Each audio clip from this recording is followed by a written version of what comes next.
Yeah, it's called Conversations with Jeff, not Screaming Matches. Yeah, you and I do not agree on Calvinism. But look how nice we are to each other.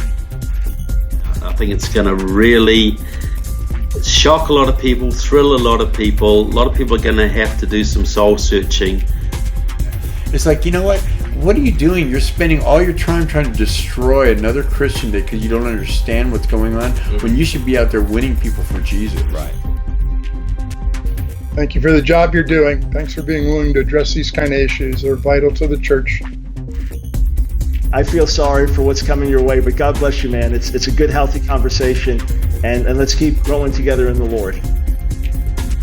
People won't change unless they hear the truth, though. And so we need to know the truth, speak the truth, and then the last one I would say is that we need to stay in the truth, no matter what the consequences are.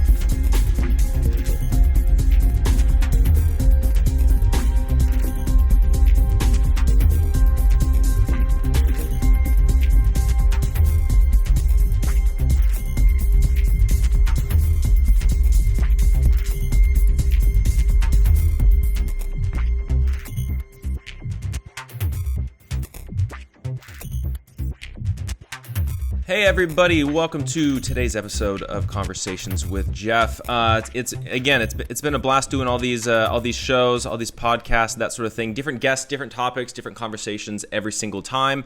It's a lot of fun doing these.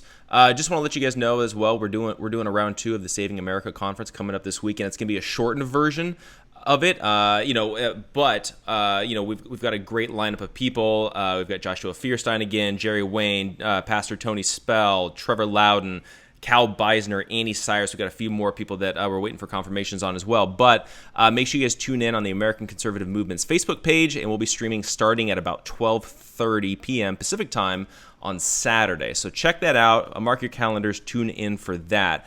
I'm really excited about today's podcast. We're bringing in Representative Matt Shea, who's joining Conversations for the first time, but he spoke at the last Saving America conference, and I'm glad that I can sit down with you, and I'm looking forward to picking your brain on some stuff today. Yeah, thanks for having me on. Appreciate it. It's great to talk about these things. It's so important with what's going on in America today. Yeah, well, I feel like these are such unprecedented times. And I think to a certain degree, what's been fascinating to me is seeing not only the big government, power grab that we've been seeing, but then also the response from a lot of conservatives, which shockingly has been kind of rolling over and just going along with it. What's your take on the current state of events right now with all of this going on? Well, I think it's always important to start with the Constitution. It's that document that was written in emergencies for emergencies and cannot be eviscerated because of emergencies. So I think we need to start with the Constitution of the United States. And the fact of the matter is that no governor's power is unlimited. And each governor must have a compelling interest and use a narrowly tailored means to address any danger when they have any sort of a state of emergency that they declare. And the problem is today that not only in a lot of ways are they not using a narrowly tailored means, they're using the broadest means possible, but they're acting in an arbitrary and capricious manner. And all actions of the state, any agent of the state, cannot be arbitrary and capricious. They have to be and comport with the Constitution of the United States of America. And the problem right now is they're asking the wrong question. They're asking the question, which business is essential? And so we have these big snitch networks are saying, well, that business is not essential. That possibly is essential. That can't possibly be essential. When that's really not what we should be asking at all constitutionally. We should be asking, can a business open safely? As soon as you say one business is essential and another is not, you are acting in an arbitrary manner that's unconstitutional right on its face. The other is capricious. We saw that with the Michigan governor where she threatened to extend the stay-at-home order if there were more protests. Well, that is a capricious action by definition, therefore unconstitutional. So I always like to start with the Constitution before we kind of move on to the rest of these things. And I don't think a lot of people 10 years ago would have ever thought this would happen in America. No, I mean, I literally feel like we're in like an apocalyptic movie. Where we're like in the future, we've got drones, following people around and checking their temperatures remotely. Down here in California, we literally had helicopters flying low along the beaches with megaphones yelling at people to get off the beaches. And it's like something that like you were saying, how is this America? That's the thing that I don't understand about all of this. Is I get this in other countries. I get this in Europe. I get it in Asia. I get it in I get it in other places. But in America, it's like this is new. This is not something that should be happening here. Right, and people say, well, what do you do then, Matt? And well, the first thing is your county commissioners and your sheriffs should be standing up for these businesses and putting their jobs on the line to protect the jobs of their constituents, not the other way around, but we're not seeing that. I've heard some local elected officials saying that they can't do anything because of state funding, to which I very tersely responded, you didn't take an oath to state funding, you took it to the Constitution of the United States. And you also hear some of these folks say, well, I can only do a little bit. I don't want to be sued. Look, again, put your job on the line instead of your constituents. That's the way we should always be as elected representatives, I think, whatever level. And, we look at this just kind of taking a step back. Does any of this really make sense? And, for rational, reasoned people, these responses are nonsensical in so many ways. Masks on healthy people, for example, alone in their own car. You just see these just weird things, and you're like, that doesn't make any sense on its face. And I'm not a doctor, but that just doesn't make sense. And I think that's why so many Americans are beginning to resist and push back. And you have like what happened in Texas with a lady who finally said, I'm just going to open and do the courageous thing. And sure enough, she was vindicated by the Texas Supreme Court this morning, and many other people who sided with her. I think she raised almost $500,000 for her courageous stand against tyranny. That's the way we need to be all across America. Alexander Solzhenitsyn, in his book Gulag Archipelago, one of the best books ever written on freedom, they're riding in a train car, if you can imagine this, to the Gulag, and they're talking, hey, what could we have done and when should we have done something? Can you imagine that horrible question? But ultimately they came to this, that when the tyrants try to come and take your neighbor's stuff, that's when you need to stand up with your neighbor and say, no, you can't go any further. Yeah, well, and I think that's kind of leads to the question that I think maybe it's been confusing for a lot of conservatives is, what should we have done? So, like, as conservatives, what should have our position been in response to an outbreak, a pandemic? Let's just assume that all the statistics are correct, that, it's highly contagious, a lot of people can die from it, that sort of thing. What should the conservative constitutional response to something like this be?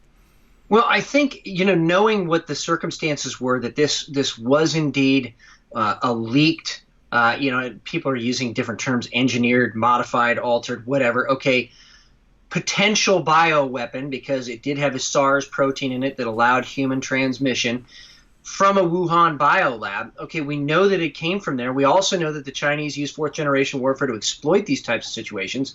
So I think the initial response, just like you would see in the Bible in Leviticus of when somebody comes with a skin disease, you wait and observe for a little bit.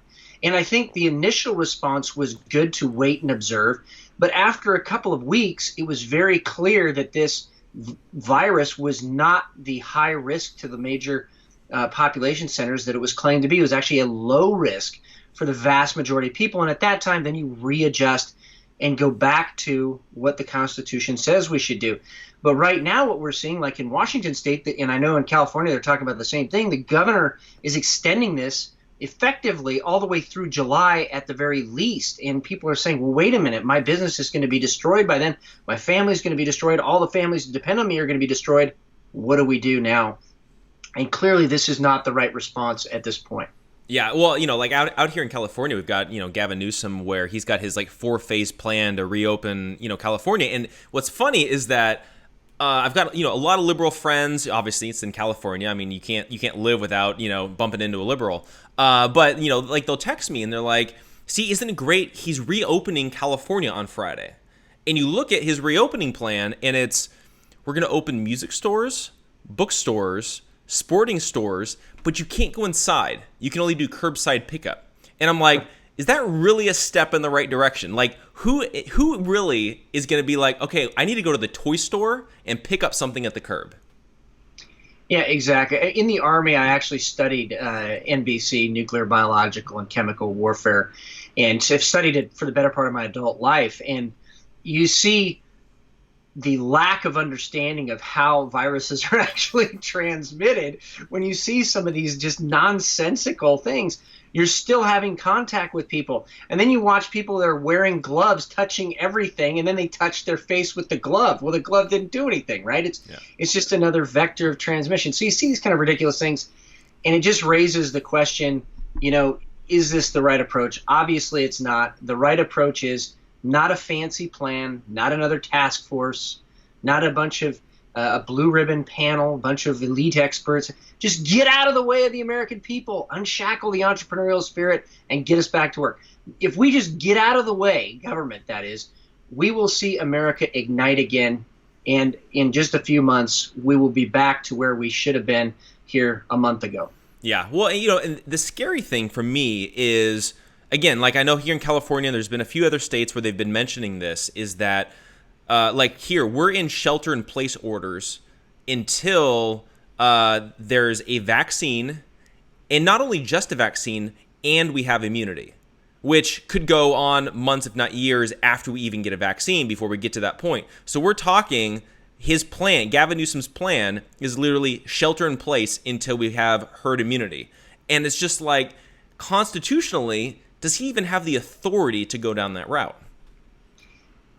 I don't think he obviously does. Again, a governor's power is not unlimited, let alone in perpetuity. Like we can suspend elections and, he's going to be the governor forever. You can't do that. And everybody kind of knows that intuitively. And I think that as we see these court challenges come forward, I think that we're going to be vindicated in this view. The problem is that those court challenges take 6 months to a year to come to fruition. And in the meantime, you have devastation wrought across most of the western United States and most of the Northeast. Yeah, no, absolutely. And kind of the cool thing has been seeing, conservatives beginning to rise up. I'm surprised, honestly, it's taken so long. But we're getting to that point. We had a bunch of rallies. You guys had a rally up there in Spokane. How did we were kind of talking a little bit before we came on, but how did that go? And I know you guys had a pretty good turnout up there.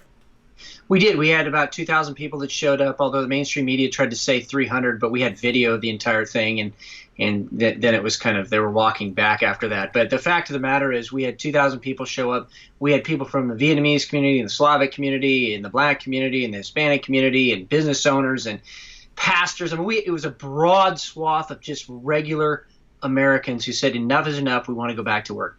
And, unfortunately, some of the local elected officials were kind of tone deaf in regards to this. And, that really kind of infuriated a lot of folks. Local law enforcement officers, particularly the county sheriff, have so much power. So do county commissioners. If they just realize it, they can prevent some of these agents and agencies from coming in and threatening business licenses and all this stuff. They can stop a lot of this stuff from happening. And if you had every county doing that in a specific area or state or region, then you would see these governors walk back, like we're starting to see with Governor Newsom in California, walk back some of these things that they put in place. And that's really the way that it's supposed to work. The people are the government, not some of these folks who think they have more power than they really do. Yeah. Now, what's been the response from the leadership in Washington? Like, are things heading in the right direction, or are they kind of like digging their heels in, and like, how's that going? Well, the governor of Washington State just isn't listening. We petitioned for a special session on several occasions. He's not doing that, not listening to the nonsensical things about closing residential construction, for goodness sakes, which is by virtue of everything there. Sorry about that. By virtue of everything with residential construction, you are already socially distant, right? So he's not listening to any of that stuff. And so what's happening is people in eastern Washington are just beginning to reopen. They're just opening their doors and they're saying, just like in Texas, to heck with this. And we are going to do the right thing, and we're going to exercise our freedom and exercise our right to work too, and open our business and employ all these fine and wonderful people that we have. So they're doing that right now. Traffic patterns have upticked dramatically. There's rush hour again. It's kind of great to actually see rush hour. I never thought I'd say that. I know, that's crazy. It's happening again. So that's what's going on in Washington.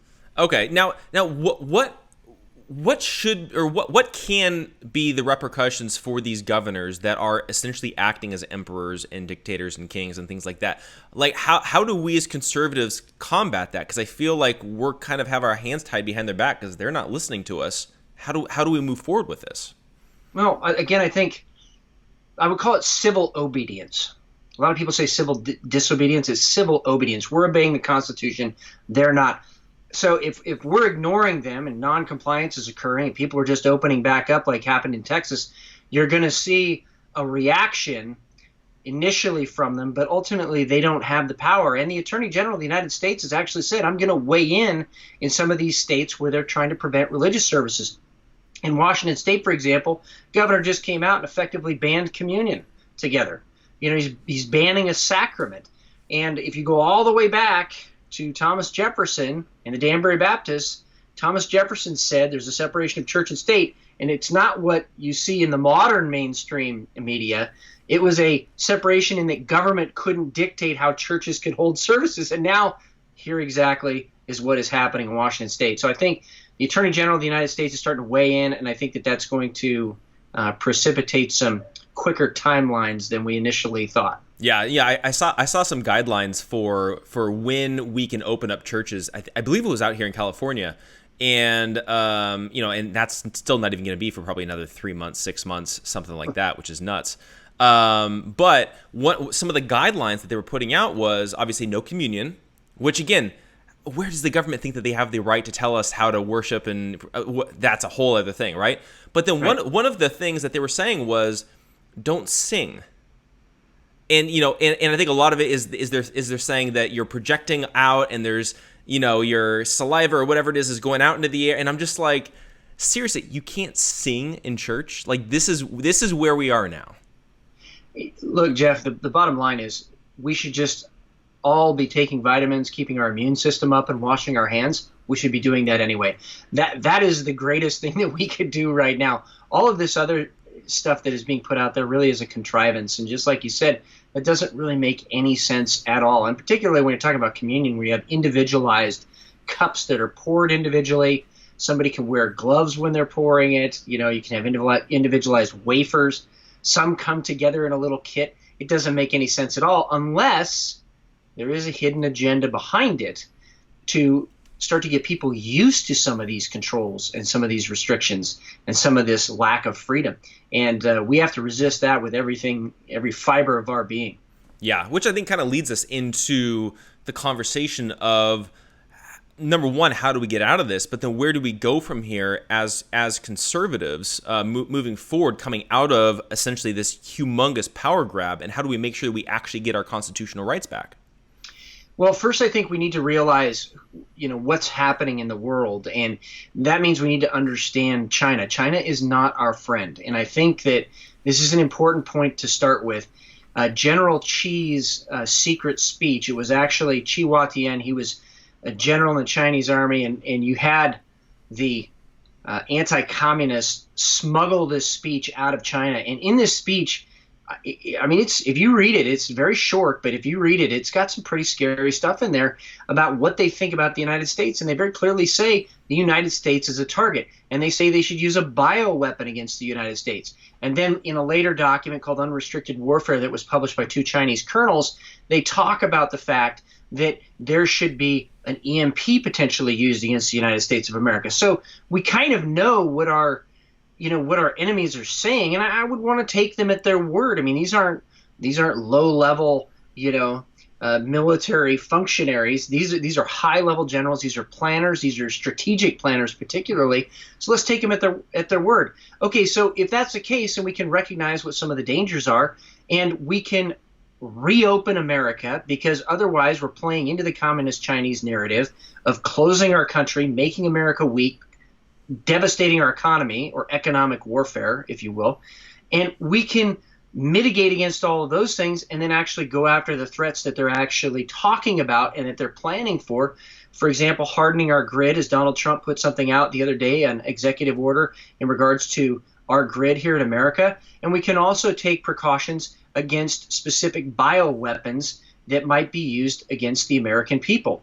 So in the initial wave of that, if there is a bioweapon that was ever unleashed again, let's say, the initial wave of that immunity, just natural immunity, being healthy is going to be part of that. So one of the things we could start doing right now is encouraging healthy lifestyles for Americans. Churches could do it. We could, all across society. So I think that that's what the important thing to do is understand kind of what is reality outside, kind of the brutal reality, prepare for that, but not be waylaid with these broad sweeping things that really actually play into the enemies of our country and their narrative and their plan. We should never go that route. We never should, ever. Right. Well, and I'm glad you brought up, promoting like a healthy lifestyle, because I think that that's, like when you actually look at coronavirus and you look at the people that are having really bad reactions to it, it's people that have diabetes, it's people with cancer, it's people with lung disease, with liver disease. And it seems like a lot of those are self-inflicted with poor lifestyle choices, with poor diet, not exercising, like certain things like diabetes for the most part could be reversed except for the genetic, the genetic version. But most of it's self-induced by too much sugar, too much carbs, too much processed food. That's something that could easily be changed and actually fight off against things like this. Absolutely. And again, these comorbidities, that's the vast majority of people that are being severely affected by the coronavirus have these comorbidities. And there's study after study after study that shows this. So again, the greatest thing that we could do in America is be healthy as a country.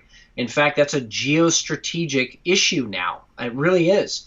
The other thing is we have to get our oil production back to where it was. That is a geostrategic issue. We have to open our manufacturing and bring manufacturing back from overseas. That is now a geostrategic issue, and particularly the manufacturing of pharmaceuticals, which China now, had over 80% manufactured in China of the pharmaceuticals consumed in the United States of America. My goodness gracious, whoever let that happen, quite literally put us in a life or death scenario with one of our potential future enemies, the Communist Chinese Party. Yeah, well, and that's the thing, and I've been talking about this even before, like Trump came around, was we need to get back to relying on American manufacturing, and that goes for food, pharmaceuticals, just business in general and that sort of thing, because I feel like we're relying so much on importing from these places that do cheap labor. There's no regulations, no standards, no anything like that. And so number one, we're profiting off the backs of practically slave labor. But then the other side of it is it's a national security thing. This is a perfect example of that. If we could be self-reliant, them having coronavirus over there may not have even come over here if we weren't doing so much business with China. Right, and we were funding. I mean, that's what's so egregious about it. We were funding the research. I mean, people say, well, how would you fund this? Well, we can start by not funding them and putting that money into, tax cuts for our manufacturing for those sectors, for example, and see some pretty explosive growth in those areas, which we actually in the United States used to manufacture quite a bit. And, we can go to natural gas. We have a 400-year reserve in the United States of America. We can produce all our own oil. We can produce all our own food. And actually, we can produce most of our rare earth minerals instead of relying on China to do that. So there's a lot of things that in the future we can do to become self-reliant, self-sufficient, which makes us stronger as a country and actually brings peace, because then there's peace through strength, and people don't see weakness in America. They don't try to attack us. Now, the last couple of weeks, we have seen cyber attacks from countries like Iran, countries like North Korea, attacking critical infrastructure, or trying to attack critical infrastructure like our grid here in America to kind of hit us while we're down. So we need to not allow those things to happen, and it's just the American way to be self-sufficient anyways. We just need to get back to that. And this dependency culture really needs to end. And one of the ways it can end is a robust manufacturing sector where everybody has a great job. And, it's really that simple. And America can retool very, very quickly, 6 to 8 months, and get manufacturing just up and running again, get our smelters up and running again, so that we're doing the things we used to do 30 years ago that led us to defeat the former Soviet Union. Yeah. Now, one of the fascinating things that I feel like has come about this is really seeing how the left is responding to criticism of China and criticism of, our dependency on China and things like that. And, it's almost like, and again, I don't want to put out conspiracy theories or anything like that, but it's almost like they're in cahoots with them in the sense of, why else would they be defending a communist dictatorship like China that literally has affected the world to the extreme that it has? Yeah, and some people obviously are unwittingly playing into the narrative, but yeah, there's some others that are very educated that have watched the Epoch Times documentary that had all the primary source documents linking things to the Wuhan lab. They've seen that, and yet they still are saying, no, China's good. They wouldn't kill their own people. Well, they've been killing their own people for the last 80 years, okay? This isn't something new. They have been just ruthlessly persecuting Christians in China. Tons of stories. Brother Yoon's The Heavenly Man tells some of the more brutal stories in that respect. So we know that this has been happening. Why would you ever defend that? Why would you ever defend that? Because what you're essentially doing is allowing their fourth-generation warfare, their information operations, their attacks in the media, their political warfare to succeed because you're playing into the narrative. And again, stepping back and just looking at this objectively, we should never try to play into those kind of things either way, ever. Yeah. And so I think, kind of getting back to a little bit of how do we get out of this and where do we go as conservatives, I think to a certain degree, too, we need to start looking at, okay, maybe as conservatives, have we been failing over the last several years in trying to preserve our constitutional freedoms so that way something like this doesn't happen? And, do we need to be fighting even when times are good in order to preserve our constitutional rights? Well, so I think there's a great book called Abuse of Language, Abuse of Power, and I think we need to reclaim the language.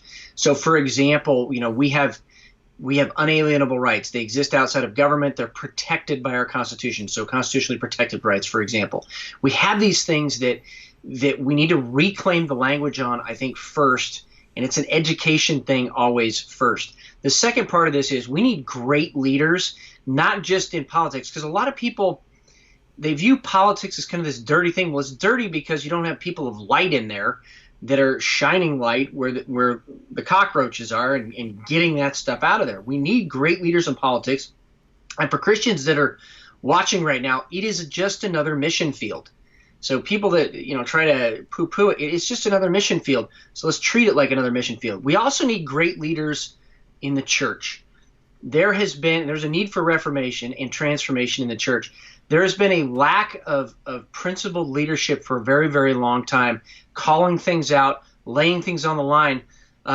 Instead, people have taken the easy way. Well, I just don't want to get involved in that, same-sex marriage issue. It's kind of a difficult issue. People get upset about it. Instead of doing it in a loving way, but having a firm, principled stand, which is what we're really called to do. I think that's where it starts. Education, reclaiming the language, and principled leadership. If we do that, we see America just boom again. And there's a lot of great American leaders that aren't getting involved that need to be. And I always like to say that leadership is not the ability to compromise. It's actually the ability not to. It's the ability to be able to articulate your position, to bring people over to your point of view. And those are the kind of leaders that we need today. Yeah, well, so dealing with compromise, at what level, as somebody that's in politics and like a representative and things like that, where do you find the line of this is appropriate to compromise on, or we just need to hold the line and hold firm to our beliefs? How do you weigh that? Well, I think that it's easily summed up as compromising on process versus principle. So getting something done, there's different ways you can get some things done. You can compromise on those things, but you're not compromising on principle. And you need to understand the Hegelian dialectic. But it sounds like, well, what is that? It sounds like something you catch maybe, at the beach sometimes if you don't wash your feet off or something, People don't understand that this is the way it works. The Hegelian dialectic is a Marxist technique to turn conversations and truth from what truth actually is, what is actually reality, into a pseudo-reality. And that's it in a nutshell without going into a big dissertation. We have truth and reality that we need to get back to. There are men and there are women biologically. That is a truth. You can't really spin that around. And we need to get back to those kind of things to reclaim the language and understanding that we don't compromise on those kind of things. And that's what dialectical materialism actually requires, is we compromise on those. And they'll say, oh, well, wait a minute. You know, you don't want to compromise on, you know, that truth. I get it. But could you help me on this one thing? That one thing is, again, a compromise on principle. We can't do that. So that's kind of how I've approached things in politics. And I've always tried to find out what I agree on with somebody else. There's a card-carrying, this is a true story, card-carrying communist in the Washington State Senate. He and I disagree on 98 things, but we agree on 2 things. And so we would work together on those 2 things, which are principle for me. We work on those 2 things, and we get that done. That's the kind of idea of building coalitions around issues of principle instead of compromising because you think that that's the politically expedient thing to do.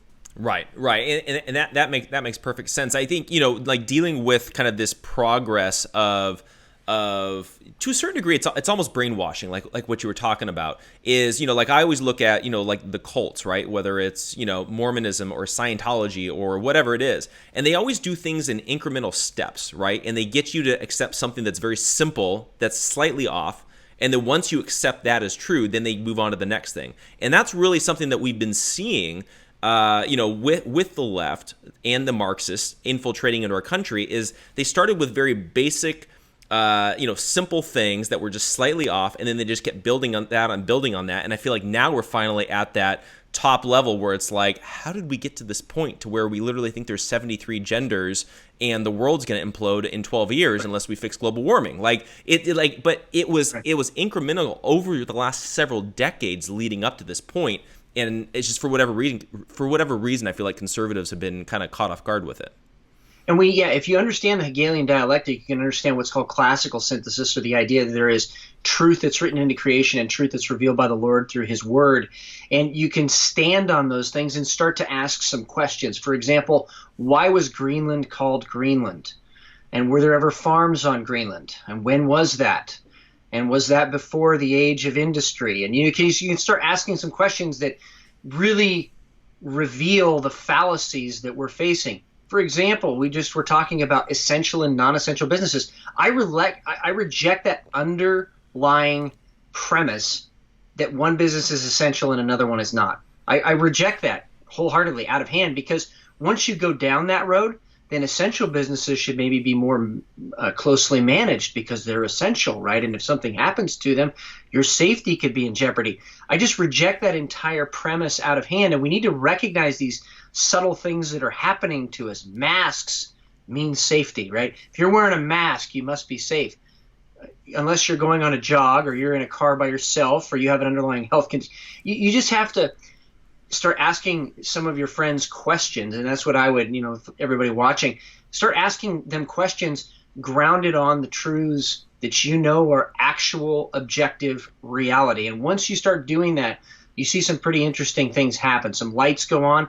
Some other people just completely reject reality. Quite literally, they will say that. They reject reality and primary sources, and they want to go and live in their pseudo-reality, which is a completely separate topic for another day.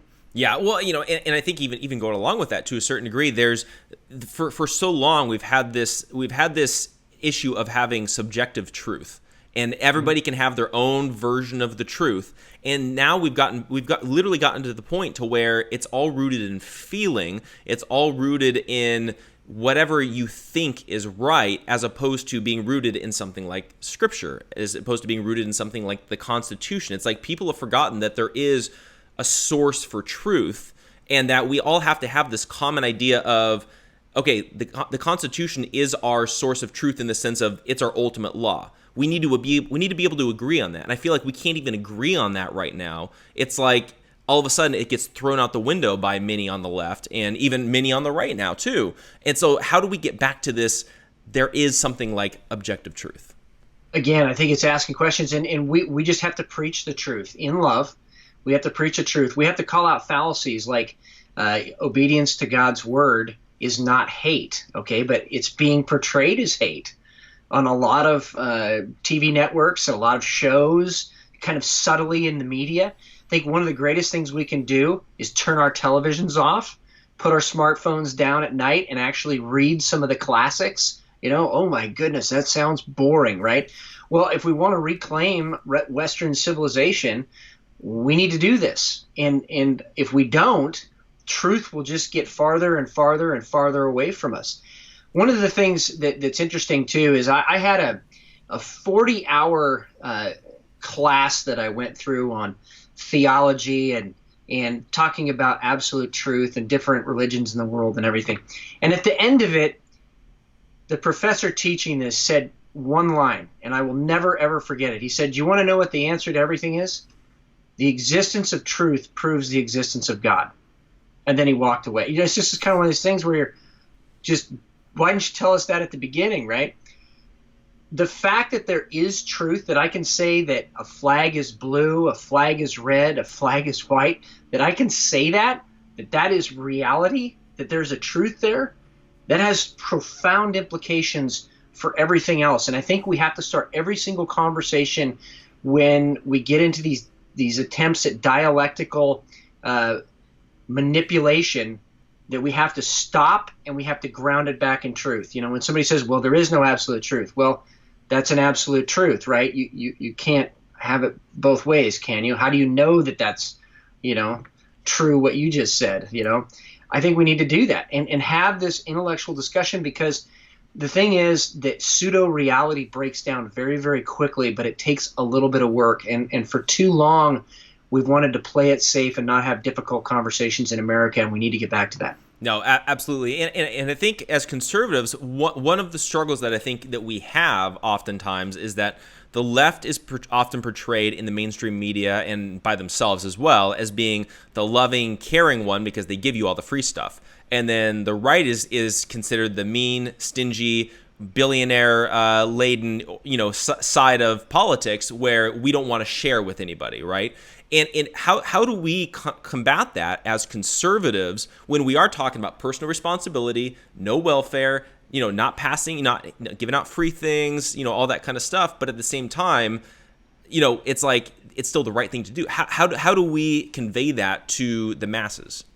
Well, as a Christian, it's very clear we're supposed to love our neighbor. Well, that means that government's not supposed to do it for us. That is an individual charge, that we are supposed to love our neighbor. And if we're not doing that, then government is doing it for us, and something is very wrong. So I think that conservatives need to redouble their efforts, particularly at philanthropy and getting out beyond the four walls of the church and ministering to people, going and finding out what's going on with their neighbors, helping their neighbors out where they can. I'm sure you get probably hundreds of messages a day, and just a little thing can help that person out, and they're on their way. Those are the things that we need to do. And candidly, we're being forced into this position whether we want to or not, because of the usurpations of power, because of the inaction or the feckless leadership of some of our elected officials. A lot of people right now are hurting really, really badly. And so we need to step in.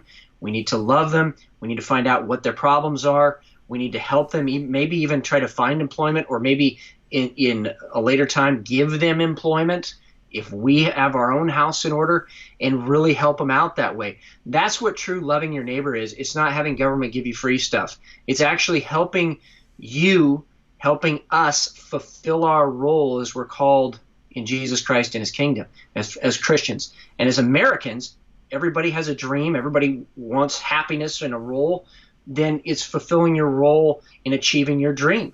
It's a very simple formula, much more difficult to play out on the ground. Yeah, and it's also one of those things too where oftentimes, I keep pointing back to the fact that, giving people stuff, and especially when you have like a cap off when it comes to you can only earn so much money, else we're going to take away your free healthcare, we're going to take away your, free housing or whatever it is.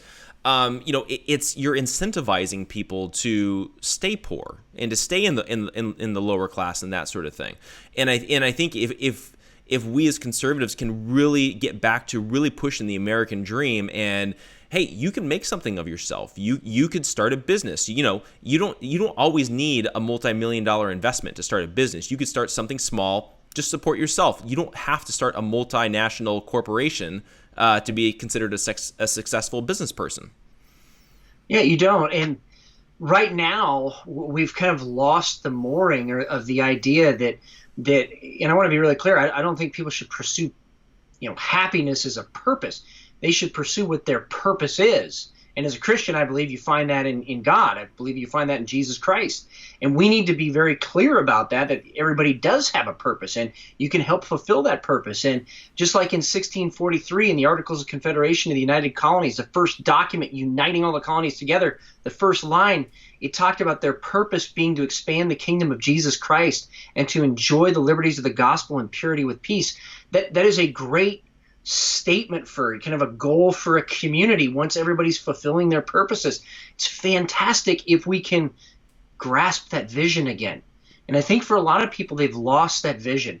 And by losing that vision, they've lost hope. So as conservatives, one of the other things that we need to do is reinstill that vision of America, that you can fulfill your purpose, that there is a reason for you to be on this earth.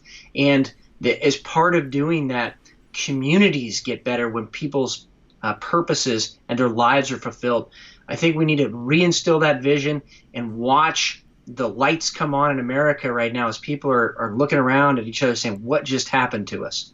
Yeah, and I think part of that too comes back to how do we get over this extreme polarization that we're going through? Like literally, I'm again being in California, you take 2 feet and you bump into a liberal. Like that's just the reality of it. But the thing is that how do we, like I'm literally following like social media threads of like personal friends on like my personal Facebook page and things like that, and literally some are like, Democrats are evil, they're demonic, whatever it is. And then the people on the left are saying Republicans, they're evil, demonic, all that kind of stuff. And there's this extreme polarization and straw man arguments and all this. How do we get past this as Americans? Because I feel like we're just heading to this clash that is like unavoidable. Well, as Christians, going back to the rooting, we need to pray for folks, and particularly folks that have wronged us. And we've all had that happen where, it just kind of came out of left field and you're like, I didn't even do anything wrong. You still need to forgive them and bless them in Jesus' name and just, make it so it's not on you. The second thing is, one of the fallacies that we have in modern times is that polarization is actually a bad thing. Polarization is not a bad thing if we're talking right and wrong. I mean, if we're talking, hey, that's murder and that's not murder, that's actually a good thing. I think what is infecting America is that there is a group of people that want to have political power and control virtually the entire country at any cost. And I think that that's where there's this kind of visceral reaction to it. So we need to recognize it. We don't hate them. They're very lost, and we need to pray for them. But we also need to stand firmly on a line like we did the other day at the Spokane County Courthouse and say, what is happening right now is wrong. Your job is to do this, and we expect you to stand up and do this, and we're going to support you if and when you do. I think that that's kind of the way to do it. Now, there's going to be some people that you're just never going to kind of be able to reason with, and that's just part of life. But to the extent we can live peaceably with all men, we're supposed to do that, and I think that that's the best advice that is out there. But polarization right now is also happening, I think, because some people are being willfully ignorant. They don't want to read the primary source documents. They don't want to read the classics. They don't want to go back. They even reject the notion that truth existed 300 years ago. You know what I mean? And you get into these kind of interesting discussions with them when they say, the founding fathers were a bunch of white, greedy slave owners, right? I mean, you probably heard that yourself. Right. And you say, well, did you know that the founding fathers actually did multiple attempts legislatively to try to end slavery before the Declaration of Independence? Did you know that? And it was actually listed in one of the first drafts of the Declaration of Independence reported to the Continental Congress that one of the reasons for separation was that King George was the one that was stopping them from ending slavery in the colonies. Did you know that? And did you know that the founding fathers actually prohibited the importation of slaves on January 1st, 1808? Did you know that? And they're like, what, where is that in history? And now we can have a conversation. So I think you try to get folks to a point where they can actually listen to primary source documents. And one of the ways that can only happen is if they know that you care about them.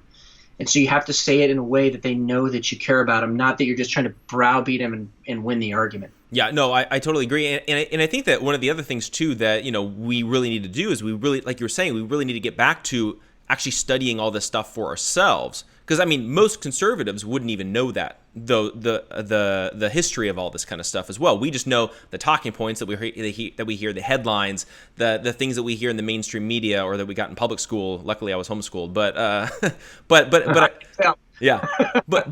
it comes back to where are the conservatives in the sense of actually learning a lot of this kind of stuff? Because we can't really articulate it if we don't know it ourselves. Well, I think homeschooling, I think private schooling, I think some of these online academies like Freedom Project Academy that are coming up very quickly right now are great ways to learn a lot of this stuff.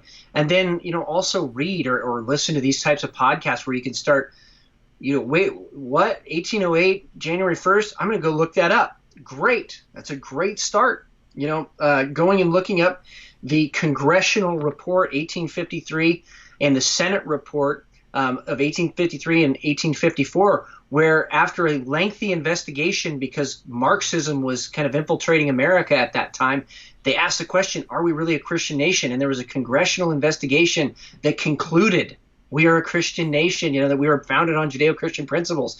And then a Supreme Court case in 1892 called Holy Trinity versus U.S., where the Supreme Court said, quote, this is a Christian nation, end quote. You can go find those things, read it for yourself. So you have skin in the game, and then you can start pointing your friends and neighbors in the right direction when they say things. And you say, well, have you read this? And they'll say no. I say, well, hey, why don't you read this? Take a look at it.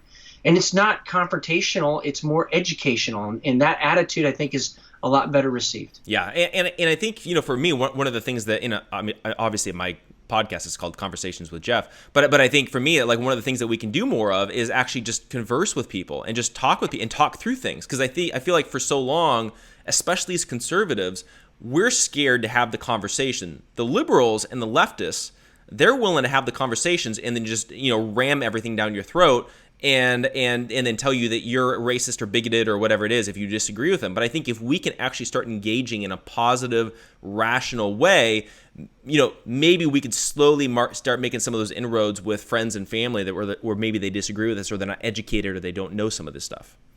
I had some folks that considered themselves Marxists that were in my office earlier this year, and I just started asking some questions, and we actually agreed on some things. We actually had compassion for our fellow human beings. We actually wanted to see our friends and neighbors succeed. We actually wanted to see them prosperous. We actually wanted to see their health, their health care good, so that they were healthy and active in the community. And it was amazing. You could see this light come on their faces. Well, these guys aren't the monsters that people have told me, and this is critical, I think. People are telling other people that person is a monster. And I think you've got to be really careful with that. And there are monsters out there that have been objectively proven with primary source evidence, okay? So those are monsters. But there are people out there that's just the easy thing to say instead of having an intellectual conversation and understanding logical fallacies, just because you said that happened, what is your proof for that? Well, I just know better than you do. And we're seeing that actually in government here in Washington State right now. But Governor Inslee, you were walking down a path and you were upset because somebody else was walking down the path and you had closed it. Now, you didn't even realize the hypocrisy of that, right? But a lot of other people did say, hey, you know what, that actually isn't probably right. And oh, by the way, we need to be healthy. We should be out walking. It's inherently socially distant, especially when the wind's blowing. So anyway, I think that those are the kind of conversations, like you said, that we need to have. And Thanksgiving dinner is a great time to do it, but once a year is far too infrequent. We need to be doing it every week, taking our friends out to coffee, learning a little bit more about them personally. And what I've found in talking with people and being overseas in the military and talking with folks in crisis is that generally if we knew everybody's story, we would probably weep.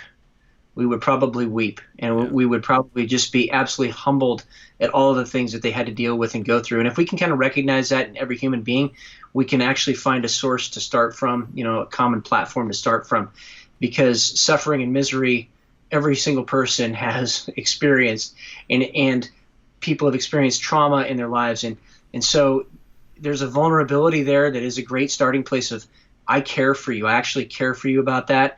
And then we can talk about some of these other things as well. Yeah, well, like I've had a similar experience in dealing with, from like a theological standpoint, where I grew up in a very hardcore, like 5-point Calvinist family, cessationist, so we don't believe in the gift of tongues or miracles or anything like that, right?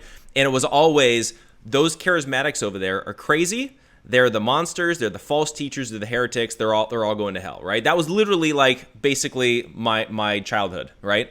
But then I grow up and then I start talking to some of these people and I'm like, start hanging out with Ken Peters, our mutual friend. He's like, he's charismatic, but at the same time, he's become one of my best friends. It's like very, very cool, because once you start talking to people and you start hearing their story and you start hearing their heart and behind, like what's behind their motivation for like either their belief system or their testimony or whatever it is, you start realizing they're people.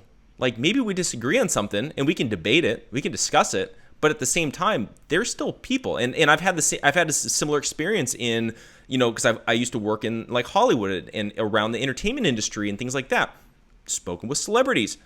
They're people. Like I've had conversations with these guys, people that like most people would be like, that guy's an evil, crazy Hollywood, whatever person. And you're like, he's just a dude. Maybe he's totally way off on his politics, but like, He talks to you like a normal person. He has the same insecurities, the same struggles, whatever it is. He just maybe has more money, more famous. They're still people. You got to remember that. They are still people, and I think that essence of humanity, we can't ever lose sight of that. I'll tell you a short story. I was in Bosnia in 2000. This was 5 years after the war, and there are mass graves kind of everywhere that we were finding. Quite literally, people were coming back to their homes first time in 5 years. They're finding mass graves in their front yard. And so anyway, I'm walking up to one of these mass graves, and there's this lady, and she's sitting on top of 3 bodies like a chair, and she's brushing in the dirt. And she goes, "Oh, there it is," and pulls a bullet out of the ground. And I said, "Ma'am, can you kind of explain to me what you're doing?" Because there were skeletons laying around. Some of them still had their hands bound with wire. Some still had the blindfolds on the skulls. It was surreal, actually. And she looked at me and she said, "Well, they would make these people kneel at the side of a grave, and then they would shoot them in the back of the head. They would land on their own bullet. So I'm matching the bullet to the body. And then because the Serbs in this case, it was the Drina River Wolves, kept such meticulous records, we're matching that to the rifle and matching that to the person that was assigned that rifle. We're prosecuting them for war crimes." Whoa. And right then the Lord hit me between the eyes. That actually started me on my journey to give my life to Jesus Christ. But what really hit me then was that there was that kind of evil in the world, and those people had been so dehumanized that somebody could walk right up to them and shoot them like it was nothing. Yeah. In a grave like that. And we need to understand it's very dangerous when you start seeing a New York Times editorial saying that Christians are causing the COVID-19 virus and they're to blame, and you start dehumanizing people like that, that is a very, very bad path to start going down, because it can result in the ultimate dehumanization, which is just wholesale slaughter of populations. And we saw that in the former Soviet Union. We saw that in the National Socialist regime in Germany, and we've seen that in China as well. And so we don't want to go there as Americans. And the way not to go there is, like you said, we have to have these conversations that are open, they're honest, and they're mature. Yeah, no, absolutely. And I think especially if we're trying to figure out what direction are we going to go as a country, we're going to have to start opening up some of those inroads to be able to have those conversations, even if we very strongly disagree. And I feel like one of those things too is dealing with like the issue of abortion and pro-life and things like that. And I think that's one of those things. Obviously, it's very polarizing, and again, rightly so. It's one of those things. It's either right or wrong. There's really no middle ground. But at the same time, we got to figure out how can we have these conversations to actually get enough people to open up their eyes to come around to the pro-life side of things, so we can actually deal with this thing. Because right now, I feel like we're at the stalemate to a certain degree. Well, I think it's the humanization of the baby. That is a baby, and you can see the toes, and you can see the fingers, and you can see the eyes, and that's a baby. That's a human being. And I think that technology actually has made a lot of this argument for us on the issue of life. And the second argument too is, again, loving our neighbor. If there's a young woman in crisis, then she should be confident that there is going to be a place for her to stay. There's going to be a place for her baby to stay. They're going to be taken care of. And as Christians, we're admonished to take care of widows and orphans, right? We're admonished to do this. So we should be reaching out, and our crisis pregnancy centers should be booming. We should have maternity homes in every single town in America if that's what it takes. And maybe that's for 20 years, maybe it's for 30 years until there's a handle on this. But the fact of the matter is, instead of feeling rejected, those folks should feel loved and welcomed into these places. So once you get to that point, there's very little argument left for abortion. Yeah, all the arguments actually are taken away. Yeah, because one of the things that they always throw back at conservatives is, well, you're against welfare. So thus, abortion is, in their mind, the logical answer to, well, you don't want people on welfare, so we're going to abort them. But it's like, if we would take responsibility and say, hey, I'm going to do something myself, take the government out of it, I'm going to do something myself, maybe foster, maybe adopt, maybe provide assistance to the mother. There's so many different options. We just need Christians and conservatives to step up and do it. And there are a lot of really good organizations doing that as well. There are. And one of the things, too, is, there have been some things, at least in Washington State, where government has gotten too far involved in the foster care system and made it harder to actually adopt or harder to do foster care. We need to get rid of those barriers. I mean, there needs to be some common sense, obviously, but we need to get rid of those barriers because the need is just unbelievable. It's unreal. And I think, again, as Christians, it's just a matter of living beyond the four walls of the church and not just being there on Sunday, a great message, and living totally different from Monday through Saturday. We've got to get back to that. One of the other parts of that, too, that I would mention on the life issue is, a lot of people say, well, Matt, how could you possibly ever say that a woman that has been raped should have that child, right? And conservatives are really afraid to talk about this issue. So let's talk about this issue right now. The fact of the matter is that it is wrong to add one tragedy to another, and it was not that baby's fault. It just wasn't. And the fact of the matter is, if adoption is an option, then we should be pursuing that. And a lot of moms that I have talked to about these issues, and one of them being like, if there's a medical issue and it might put the mother's life in jeopardy, to a mom, they have all said, I would rather give my life up for my baby than the other way around. And I think most moms intuitively feel that way. I think it's our job as Christians to fill that need, which is just, even with all the great organizations we have, they all know they're not meeting anywhere near the need, and we need to put our efforts into that issue if we want to win the life argument. If we want to win it, we need to be Christians again. Absolutely. And so, kind of as we're wrapping up as well, like what's your view of where we're going as America, and then also as conservatives? Like, what do we need to be really focused on or really doing as we're coming out of this stay-at-home order, coronavirus crisis, all that kind of stuff? How do we move forward as a country and as conservatives? Well, there's a couple things. First, the largest voting bloc in America is Christians. The largest voting bloc in America that doesn't vote is Christians. The largest voting bloc in America that is not registered to vote is Christians. The largest voting bloc that is registered to vote but that doesn't vote is Christians. I mean, you go down the line, and most elections are decided by only a few thousand votes. So you're talking maybe only a couple of churches showing up, large churches showing up, that can make the difference. And the fact of the matter is that when we show up as Christians, society is transformed. It has to be. If we're truly the temple of the Holy Spirit, the body of the believer, it's going to be transformed. But we need to start showing up. We need to show up, and we need to be involved in these things. That's number one. Number two, we need to talk about fundamental principles again. This idea that this country can be just shut down on a whim or shut down for very dubious reasons.